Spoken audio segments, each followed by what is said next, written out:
안녕하세요. 찰리브라입니다. 지금 오늘까지 아마 쉬시는 분도 계실 거고 어저께까지 이제 쉬시고 지금 출근하고 계시는 분들도 아마 있을 거라고 저는 생각을 해요. 그리고 이제 지금 코인 시장 같은 경우 그리고 뭐 주식 시장도 마찬가지겠지만 지금 현재는 이제 커플링으로 돌아가고 있죠. 주식 시장과 이제 코인 시장이. 근데 아시겠지만 미국에서 금리 지금 현재 마지막 금리 인상이라고 이제 확정된다고 하더라도 중요한 건 이럴까 저럴까 하면서 점점 힘이 빠지고 있는 지금 코인 시장이라서 아마 지쳐서 지금 포기하고 계신 분들이 되게 많을 거라고 이제 전 한편으로 생각을 하거든요. 그리고 그런 시그널들이 여러 곳에서 이제 보여지고 있는 현재의 상황이고, 그러니까 어떤 분들은 아마 지금 시점에서 며칠 전부터 아마 그냥 지속적으로 계속 분할로 일정 순간까지 계속 매집하시는 분들도 아마 분명히 있을 거고. 근데 다만 중요한 건 지금 현재 미국과 중국과 그리고 러시아 그리고 G7과 오페크 플러스 그리고 브릭스 이 방향성이 어디서 어디로 흘러가고 있는지, 탈달러화가 실제로 진행되고 있는지, 혹간에는 어떤 분들 같은 경우는 탈달러화는 진행되지 않을 거야. 중국이 기축통화 된다는 의미가 아니라 사람들이 이제 이분법으로 착각을 하는 분들이 개중엔 있는데, 어떻게 100년간 있었던 달러가 급작스럽게 한두 달 만에, 예? 한두 달 만에 어떻게 이게 기축이 돼버리나요? 그리고 이거는 탈달러화는 위안에 국한되게 지금 진행되는 게 아니라 오페크 플러스에 모여있는 국가들과 그리고 브릭스에 모여지는 국가들이 총체적으로 지금 움직이고 있는 거지, 단지 위안화는 그냥 얼굴마담 노름만 할 뿐이다라는 게 저는 핵심이라고 저 이제 생각을 하거든요. 제가 가상자산에 투자하는 이유가 궁극에는 탈달러화가 진행되고 있다는 거, 그리고 미국은 금리를 인상할 수도 금리를 인하하지도 못하는 사면초가에 빠졌다는 게 핵심 코어예요, 사실은. 제가 한 가지 이제 중요한 걸 하나 말씀드리려고 하는데, 5월 3일날 니케이, 그러니까 제 3국에서 이제 나온 거죠. 여기 G7 정상 공동성명에 중국 책임 있는 행동 요구 명기 추진 이런 얘기가 나왔어요. 기존에는 자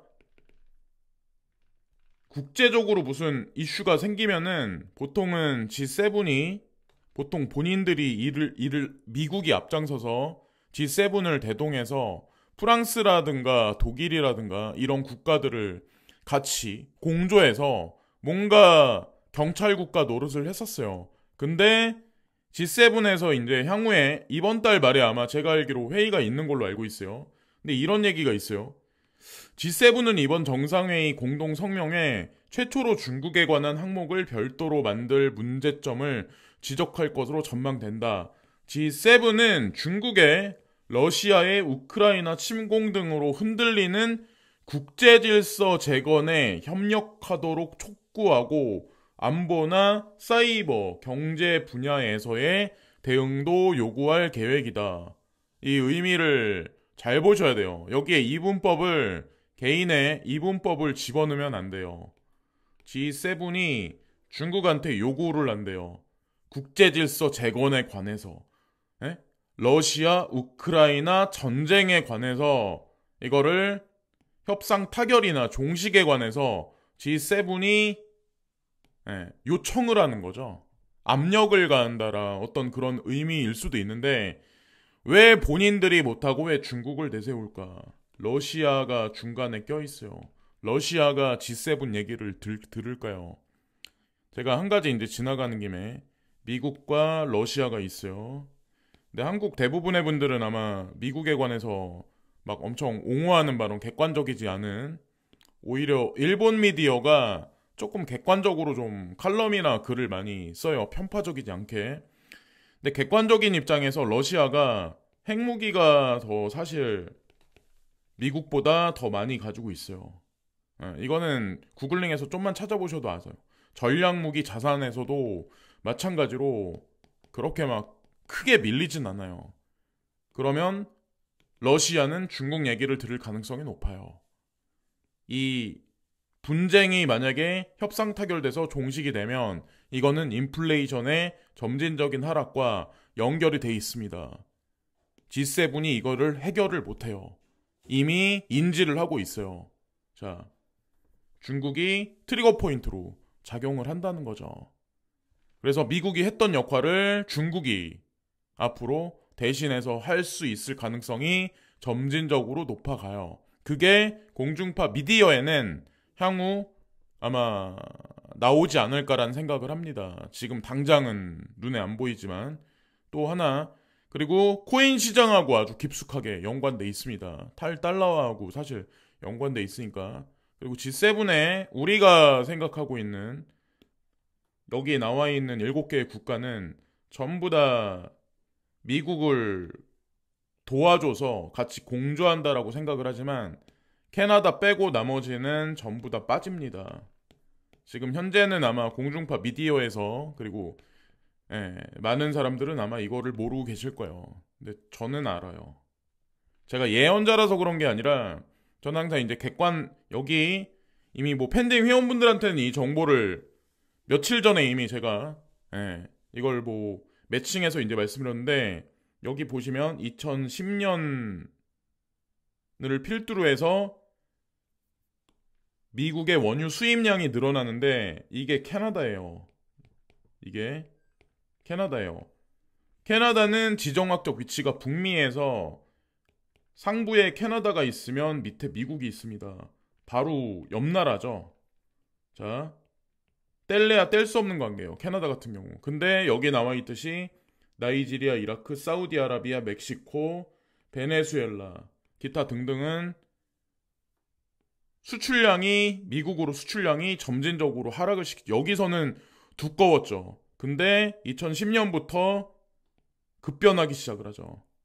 그래서 이것과 사실 연결돼 있습니다. 제가 뭐 간간히 아마 왜 프랑스는, 왜 독일은, 왜 친미에서 돌아섰나, 이탈리아는 왜 그러나, 일본은 앞에서는 그런 것 같지만 뒷구녕에서 러시아하고 호박씨를 까고 있고, 그리고 영국도 마찬가지로. 어쨌든 공중파 미디어만 보고 그냥 사셨던 분들은 이 찰리 브라운이란 사람은 뇌구조가 도대체 어떤 건가 이런 분들도 있겠지만 저는 뉴스를 볼 때 그냥 CNBC나 아니면 국내에 나와 있는 네이버에 있는 그런 뉴스만 보고 판단하는 사람이 아니에요. 저는 조금 더 다각도로 엄청 많이 봐요. 그러니까 한 가지 주제가 있으면 그것에 관해서 6개나 7개가 되는 그런 다양한 미디어 사건을 다 보거든요. 그러면 객관화 시킬 수가 있어요. 제가 한 가지만 더 이제 말씀드릴까요? 지금 현재 상황을. JP모건하고 시티는 중국 경제가 전망치를 상향 조정했다. 4월 26일 날인가? 아마 국내 연합뉴스인가? 거기서 중국 경제 망한다. 그래서 많은 기관 투자가들이 자금을 빼고 있다. 이런 뉴스들이 막 나오죠. G7이 경기 침체 쪽으로 가고 저성장 쪽으로 가고 있나요? 아니면 중국을 필두로 한 오페크 플러스나 브릭스 국가들이 저성장의 경기 침체 쪽으로 가고 있나요? 자, 객관화돼서 뉴스가 나오면 그게 진위 여부를 판단을 해야 돼요.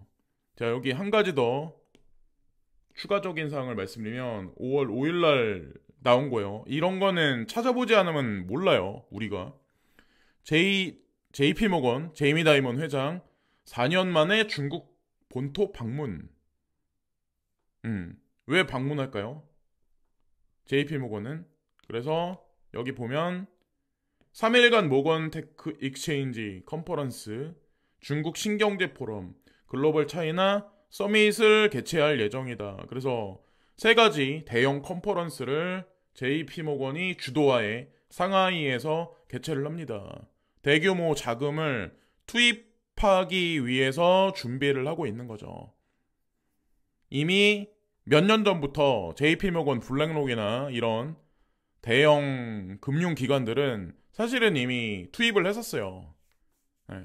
진짜 잘 찾아보지 않으면 나오진 않죠. 근데 이게 하나의 트리거예요. 중국의 성장. 중국이 성장하면 성장할수록 탈달러화는 가속화됩니다. 지금 이제 미디어상에서 탈달러화 말도 안 된다 이렇게 말씀하시는 분들이 있는데 그 사람들이 이제 2027년, 2028년이 되면 다른 얘기를 할 거예요. 아마 말 바꾸기를 할 거예요. 네. 자, 하여튼 지금 진행되고 있는 일이고 전 세계 글로벌 기관 투자가자 외국인 투자자 1,500명이 글로벌 차이나 서밋에 참석할 거다. 네. 여기 이 얘기로 한쪽 측면과 G7의 미래와 나머지 오페크 플러스와 브릭스의 미래가 사실 알 수가 있는 거죠. 이 사람들이 여기 왜 몰려갔을까? 단기적인 뷰로 개인 투자자가 돈 몇천만 원 주식에 넣었다가 일주일 있다 빼고 이런 게 아니에요. 이 사람들은 글로벌 서밋을 대형을 3개나 상하이에서 개최한다는 의미는 그리고 이거는 트윗에서 이제 제가 본 건데 여기 보시면은 중산층이 진입하는 사람들이 많고 인도가 티핑 포인트에 와 있다. 그래서 아시겠지만 기존에 이제 애플 제조업의 공장은 중국을 위시해서 있었어요. 그러나 일정 순간이 넘어가면서 GDP, GNP가 올라가고 시간당 임금이 올라가면서 이것을 인도로 이동을 시킵니다. 또한 중요한 게 왜 애플 팀 쿡은 그런 결정을 했냐면 내수 시장이 커가니까 일정 순간 시간당 인건비는 싼데 여러 가지 면을 보면서 서서히 중국의 제조업에서 제조업 베이스를 인도 쪽으로 옮겨갈 가능성이 높습니다. 그것은 또한 뜻하는 바는 중국의 내수 시장의 확장에 관해서 우리가 인지를 할 수가 있어요. 그래서 어쨌건 제가 늘상 말씀드리지만 개인의 피셜을 대가지고 국제정세나 여러 가지 것을 결론 도출하는 거는 상당히 우매한 거예요. 제가 JP모건이나 블랙록이 어떤 스탠스를 취하고 있나, 그들이 어떤 레포트를 발표하나, 객관적인 시점을 항상 IMF에서 바라보는 뷰하고 매칭해서 바라보면 거기에 진정한 방향성을 알 수가 있거든요. 그래서 개인의 피셜로 유튜브 하시는 분들 있잖아요. 재밌죠. 얘기 들어보면. 자, 이거는 이제 독일이거든요. G7 중에 유로존에서 이제 중요한 2개의 국가가 있어요.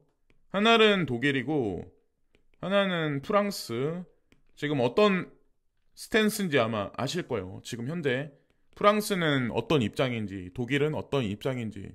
전통적으로 제조업의 강국이죠. 완성차 업체 폭스바겐 그룹의 핵심 독일. 근데 2020년 4월 이래로 가장 크게 오더가 떨어지고 있어요. 주문량이 떨어지고 있어요. 그래서 4월달 마이너스 10.7% 무역해서 수출해서 먹고 사는 나라가 이런 식으로 급강화를 하고 있다. 근데 인플레이션은 잡히지 않는 현재의 상황. 그래서 유로존은 크게 금리 인하하면서 유동성을 공급할 수가 없어요. 지금 현재 입장이 그래요. 근데 그런 국가들이 G7의 축을 이루고 있죠. 그래서 어쨌건 이 G7 국가들은 저성장 국면에 들어갈 수밖에 없어요. 수출이 안 되는 걸 돈을 푼다고 그걸 막을 수가 있을까요? 내수 시장을 견인을 못 하는데, 내수 시장 확장이 안 되는데, 고령화 추세에 인구는 점진적으로 감소하고 있는데 수출해서 먹고 사는 나라가 과연 할 수 있는 일이 과연 뭐가 있을까요? 그래서 이미 글로벌 리스트란 사람들은 결정을 한 거죠. 러시아 관리 올해 브릭스 통화에 대한 합의를 기대한다. 브릭스는 지금 현재 5개 국가가 있어요. 여기에 19개 국가가 추가가 됩니다. 그래서 도합 24개 국가로 늘어나요. 근데 이들이 공동통화를 만들어낸다고 하잖아요. 올 하반기에 발표를 해서 공조를 해서. 그래서 위에나가 기축이다 이런 얘기를 그냥 하는 거는 이거는 그냥 단순 해석이고 잘 모르는 사람들의 단순 해석이고 위에나 기축은 그냥 명분상으로 앞으로 내세운 거고 사실 그게 아니에요. 24개국의 브릭스와 오페크 플러스가 같이 연합을 합니다. 그래서 달러에 대응하는 공동통화를 구성을 하는 거예요. 그게 스위프트 2.0과 사실 매칭이 돼 있는 상황인 거고, 이게 사실 딱 뭐, 예, 어떻게 보면 공인된 미디어사에서 이런 칼럼을 지금 내보낼 수는 없죠. 왜냐면 벌어질 일이긴 하지만 확정된 게 아니기 때문에. 예. 근데 어쨌건 그렇다는 거고, 제가 이제 지나가는 김에 이제 한 가지 말씀드리고 싶은데, 얼마 전에 이제 임창정 사건이 터졌어요. 근데 여기 보면 내 돈인데 비밀번호도 모른다. 여기 믿고 투자한 또 다른 피해 뭐 연예인이 있었다 이런 얘기가 예전에 이제 나왔었죠. 내 돈인데 비밀번호도 모른다? 그래서 제가 이제 노파심에 말씀드리는 건데, 이 보통 사기를 치려는 사람들이 한두 달 만에 알아가지고 사기를 치진 않아요. 이 사람들이 최소한 5년짜리 시나리오에서 최고 10년짜리 시나리오를 써요. 그러니까 10년 동안 나는 이 사람하고 알고 얼마 전에 이제 시골에서 무슨 뭐 사기 사건이 벌어졌다나? 뭐 갯돈을 뭐 10년 동안 그 사람이 뭐 시골에서 있었는데 사람들 돈을 갖고 뭐 튀었는데 35억이라고 하잖아요. 이 코인 시장 보세요. 여러분. 내가 무슨 바이낸스 계좌를 가지고 있어. 내가 업비트 계좌를 가지고 있어. 코인베이스 계좌를 가지고 있어. 그러니까 상대방을 믿고 나는 아이디와 비번을 전부 다 줬어. 이 사람한테. 그리고 간간히 인증에 관한 것도 간간히 데이터를 넘겨줬어요. 그럼 지금 코인 가격이 마이너스 90%야. 근데 나중에 이게 곱하기 100배가 됐어. 아니면 곱하기 최소 10배가 됐어요. 그러면 어떤 상황이 벌어질까요? 나는 아이디도 모르고 비번도 몰라. 그러면 이거 가지고 가면은 최소 5년에서 그러니까 최고 10년 동안 친분 쌓은 사람이 이러지 말라는 보장은 없거든요. 그러니까 절대로 누구를 믿어서는 안 되고, 이 계좌를 맡기면 안 돼. 비번이나 아이디는 항상 내가 항상 소유해야 되고, 만약에 누군가 맡겼다면 믿지 마시고 내가 보유해야 돼요. 또 하나는 제가 이제 미리 말씀드리고 싶은데, 노파심에 여기 솔라나는 연이자가 여기 보시면은 6%, 이더리움은 5%. 되게 작죠? 그죠? 은행이자보다는 높아. 여기 에이다는 5.7%, 루나는 6.8%, 그리고 아발란체는 9.3%. 좀 높죠? 점점 높아져. 거기다가 바이낸스는 BNB 코인은 이제 14.4%, 거의 뭐 한 15% 가까이 주는데, 뭐 이 정도는 저도 이해를 할 수가 있어요. 근데 내가 생각하고 하는 것보다 연 이율이 막 40%씩 준다 이런 거 있죠. 막 그리고 이거를 1년 도합하면 100%씩 가는 그런 이자율 주는 데 있죠. 이게 뭐냐면 이거를 전체를 다 그냥 믿으시면 안 돼요. 제가 이제 좀 전에 말씀드렸다시피 이런 사람들이 주변에 되게 많아요. 다단계, ICO, 증권형 토큰 어쩌고저쩌고, 그리고 뭐 향후에 뭐 상장된다, 이거를 믿기로 해서 어르신들 불러 모아가지고 밥을 사 먹여요. 뭐 그럴싸하게 이제 얘기를 하죠. 그럴싸하게. 그래서 이자를 많이 준다라고 하면서 연 이율 뭐 100% 준다, 50% 준다 이렇게 하면서 처음에는 푼돈을 이제 뭐 몇백만 원, 뭐 50만 원, 100만 원, 뭐 400만 원, 500만 원 이러겠지만 이 이자를 내가 한 달 한 달 받아서 이게 쌓이잖아요. 그럼 한 이게 1년 정도 지났어요. 그럼 이게 사람들이 어떤 생각을 하냐면 이거 괜찮네? 대출 받아서 여기다 이제 몇 천만 원 집어넣는 거야. 좀 시간이 더 지나니까 더 괜찮네? 이러면 이제 이게 몇 억이 되는 거야. 결국에는 사기를 당하는 거예요. 왜 대형 거래소에다가 그냥 이자가 적더라도 그냥 믿으셔야지, 왜 그것만 하셔야지 왜 그걸 믿냐는 거죠. 임창정 사건이 남의 일이다라고 생각하는 거는 그건 전 아니라고 생각을 하거든요. 절대 우리 주변에 누군가가 나한테 지금 작업을 이미 걸었을 수도 있어요. 한 신분을 한 5년 쌓았어. 신분을 한 5년 쌓았어. 이러면 사람이 믿는다고요. 근데 뉴스에 나왔잖아요. 10년간 알았던 지인인데 이 35억인가 갖고 튀었다고 시골에서 그것도. 근데 전문적인 꾼들은 오죽할까요? 뭐 이자 얼마 준다. 그러니까 어쨌건 지금이라도 누구한테 내 계좌 비밀번호나 이런 거 맡기신 분들은 전부 다 회수를 하셔가지고 그냥 다 찾으셔야 된다는 거죠. 아무도 믿으시면 안 돼요. 지금 코인이 싸니까 상관없지. 이게 곱하기 10배가 돼. 그리고 향후에 수년이 지나서 곱하기 100배가 돼봐요. 이러면 눈 뒤집히죠. 나는 내 노후는 망하는 거고. 지나가는 김에 이제 말씀드리는 거고. 미국 보시면은 4월 고용이 25만 넘어. 미국 연준 금리 동결 진퇴 양난.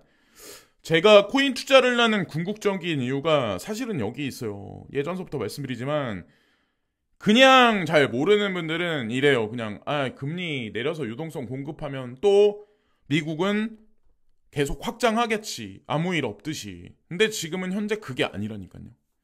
목구멍 끝까지 부채가 다 와 있는 상황에, 자, 그런 상황에 또다시 돈을 풀어. 유동성 공급을 해. 그럼 그게 정상적으로 돌아갈까요? 보세요. G7도 지금 뒤에서는, 뒷구녕에서는 캐나다 빼고는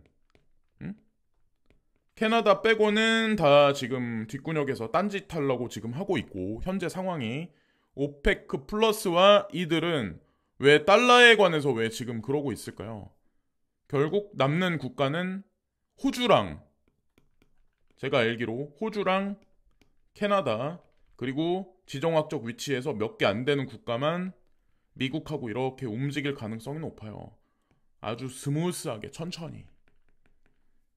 이거는 좀 큰 그림을 제가 이제 말씀드리는 것 같은데, 어쨌건 지금 현재 뭐 지루하죠. 코인 투자 하시면서 지금 현재 상황. 그러니까 뭐 대도 않는 이자를 뭐 얼마 준다, 뭐 믿을 수 있다, 막 이렇게. 그럼 그게 또 사람들한테 확, 그러니까 제가 그게 진짜 뉴스에 나오기 전까지, 발등에 불이 떨어지기 전까지는 사람이 믿는다니까요.